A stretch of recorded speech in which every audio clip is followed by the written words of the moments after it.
Tingginya angka positif COVID-19 di DKI Jakarta membuat pemerintah DKI berakrobat strategi menekan penyebaran kasus COVID-19.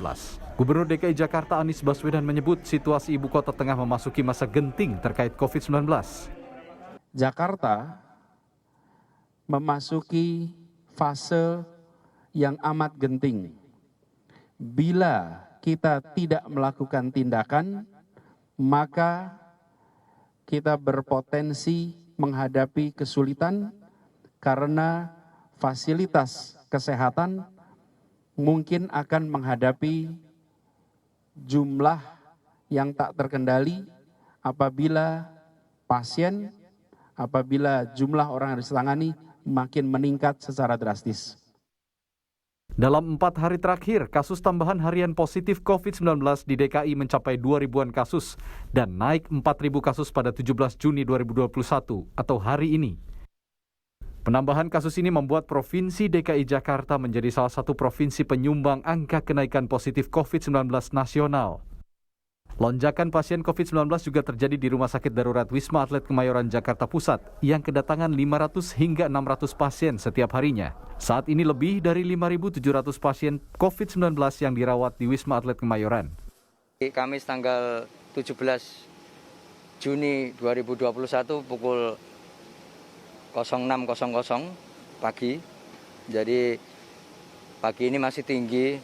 Kemarin sampai semalam memang pasiennya masuk adalah 590, hampir 600. Jadi ini seminggu ini stabil, 600, 500, 600, 500. Rata-rata harian satu minggu ini.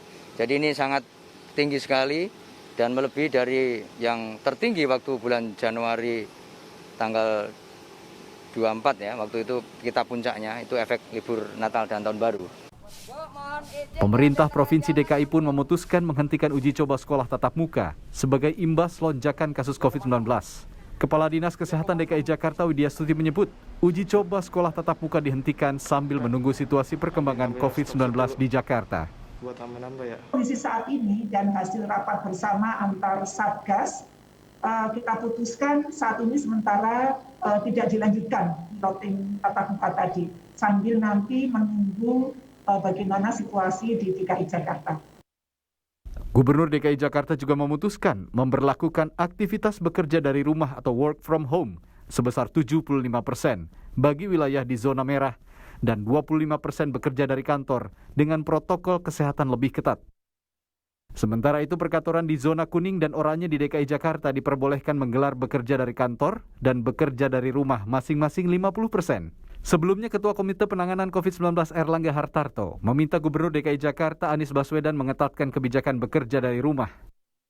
Ini untuk daerah zona merah, work from home-nya 75%. Jadi untuk daerah-daerah berbasis PPKM mikro merah, itu kantornya 25%, namun kantor itu harus digilir. Artinya 25% itu bukan mereka yang itu-itu saja, tetapi harus diputar, sehingga meyakinkan bahwa yang work from office itu bergantian dan memastikan bahwa pekerjaannya itu adalah standby di tempat mereka bekerja masing-masing. Lonjakan COVID-19 terjadi seusai libur Lebaran. Kenaikan kasus tak hanya terjadi di daerah tujuan mudik, terutama Pulau Jawa, tapi juga meningkat di daerah asal pemudik, yakni di DKI Jakarta. Tim Liputan, Kompas TV. Saudara, hari ini ada 4.144 warga DKI Jakarta yang dinyatakan positif COVID-19. Kondisi ini diprediksi belum mencapai puncaknya. Pemerintah provinsi pun mewajibkan penerapan 75% work from home atau bekerja dari rumah bagi kawasan perkantoran di zona merah corona. Apa yang membuat klaster perkantoran kerap muncul? Sejauh mana kebijakan 75% work from home ini mampu menekan penularan COVID-19 di ibu kota? Kami akan bahas hal ini bersama Ketua Bidang Perubahan Perilaku Satgas COVID-19, Sony Hari Harmadi, serta epidemiolog dari Griffith University Australia, Diki Budiman. Pak Sony, selamat malam. Oke, saya belum mendengar. Bung Sony, selamat malam. Selamat malam. Akhirnya saya bisa mendengar. Pak Diki, selamat malam, sehat ya? Selamat malam, alhamdulillah Mbak Sufi. Oke, Bung Sony, saya ke Anda lebih dulu, Bung Sony. Jadi begini, ini kan sudah ada keputusan dari Pemprov DKI Jakarta untuk mewajibkan perkantoran di zona merah itu menerapkan work from home 75%. Ini tentu sudah dikoordinasikan dengan Satgas ya?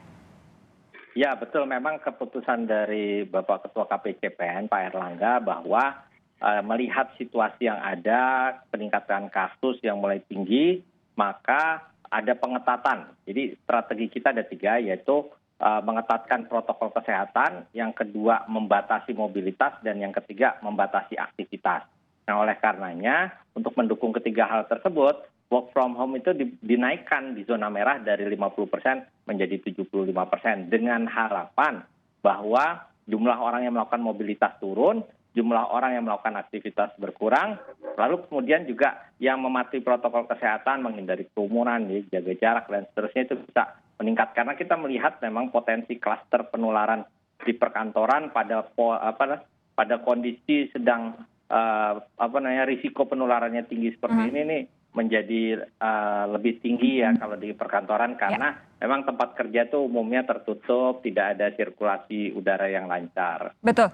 Tapi menurut Anda sampai sejauh ini bagaimana sih penerapan protokol kesehatan di area perkantoran di DKI Jakarta? Kalau kami lihat memang turun ya beberapa saat yang lalu. Di bulan April itu rendah, lalu kemudian mulai naik di... Sebentar, ini maksudnya turun ini apa? Dibanding sebelum-sebelumnya. Turun kasusnya atau turun protokol kesehatan perkantorannya? Turun protokol kesehatan kantoran. Jadi kan kami mengamati misalkan penyediaan tempat cuci tangan, ya hand sanitizer, terus kemudian kepatuhan memakai masker, sosialisasi protokol kesehatan. Itu kan kami juga mencatat kondisi di institusi, terutama di beberapa institusi, salah satunya adalah perkantoran. Tetapi memang di Juni ini, terutama dalam beberapa hari terakhir itu naik lagi. Ya.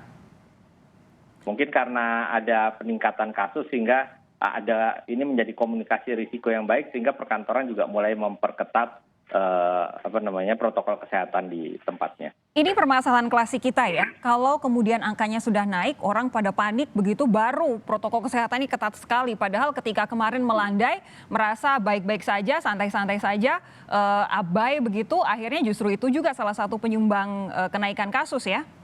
Iya, betul. Dan juga yang paling penting penurunan mobilitas juga. Jadi kami sebetulnya melihat bagaimana nih dalam beberapa hari setelah pemberlakuan PPKM Mikro dan adanya pengetatan mulai tanggal 15 sampai 28 Juni ini, dalam 2 hari ini ada nggak penurunan mobilitas yang sedang kami amati. Pak Diki, saya beralih ke Anda. Pak Diki begini, kalau kita lihat ini kan kemarin kenaikan sudah terprediksi karena mobilitas yang besar-besaran ketika Lebaran. Tapi tidak bisa kita lupakan juga ketika akhir tahun sampai dengan awal tahun 2020 ke 2021 itu kan kita juga mengalami kenaikan kasus yang luar biasa dan mayoritas adalah klaster perkantoran. Apa yang masih disalahpahami oleh masyarakat tentang suasana atau kondisi perkantoran? Karena sampai dengan saat ini banyak sekali perkantoran yang fokusnya masih pada disinfektan, kemudian penyemprotan, alih-alih berpikir bahwa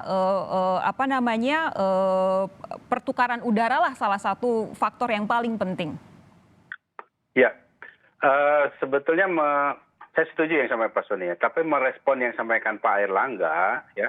Ini ada kontradiktif sebetulnya ya, karena begini, di tengah ada pembatasan kapasitas misalnya 75% di rumah, tapi ternyata ada bekerja di luar daerahnya, ya Bali misalnya ataupun nah ini kan kontraproduktif, dan itu dari awal yang saya sampaikan berbahaya sekali. Dan banyak ya mungkin tidak disampaikan saja secara terbuka, tapi kasus-kasus positif itu pasti akan meningkat, secara logika saja akan meningkat, karena ketika tes positivity rate ini tinggi, kemudian orang bermobilitas ya, memang dia nggak kerja di kantor, tapi kerja di tempat lain yang dalam situasi risiko paparan. Jadi kalau bicara tes positivity rate itu risiko paparan tinggi, dia akan bawa. Nah ini yang akan akhirnya membawa juga ke kantor gitu. Jadi bicara kapasitas 75% ataupun 50% sebetulnya sudah bagus.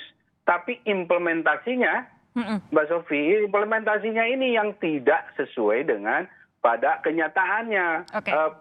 Dibicara 50%, tapi ternyata lebih dari itu. Ditambah lagi apa yang difahami oleh banyak pegawai kita ini bahwa situasi membaik gitu. Jadi masalah narasi-narasi yang juga belum membangun persepsi risiko yang tepat ini membuat pengabaian. Oke. Jadi kalau ini yang terjadi kurang lebih sebentar. Bentar, Pak Diki, tadi pertanyaan saya soal kondisi perkantoran gedung tertutup memang belum terjawab, tapi jangan dijawab dulu. Saya mau tanya ke Bung Sony lebih dulu. Bung Sony, kalau tadi kritik dari Pak Diki valid dong, ada risiko paparan ketika betul ada 75% work from home, tapi kemudian yang bekerja untuk negara ASN begitu didorong untuk bekerja dari luar kota. Ini apakah sudah disampaikan antar sesama di Satgas begitu dengan KCPEN?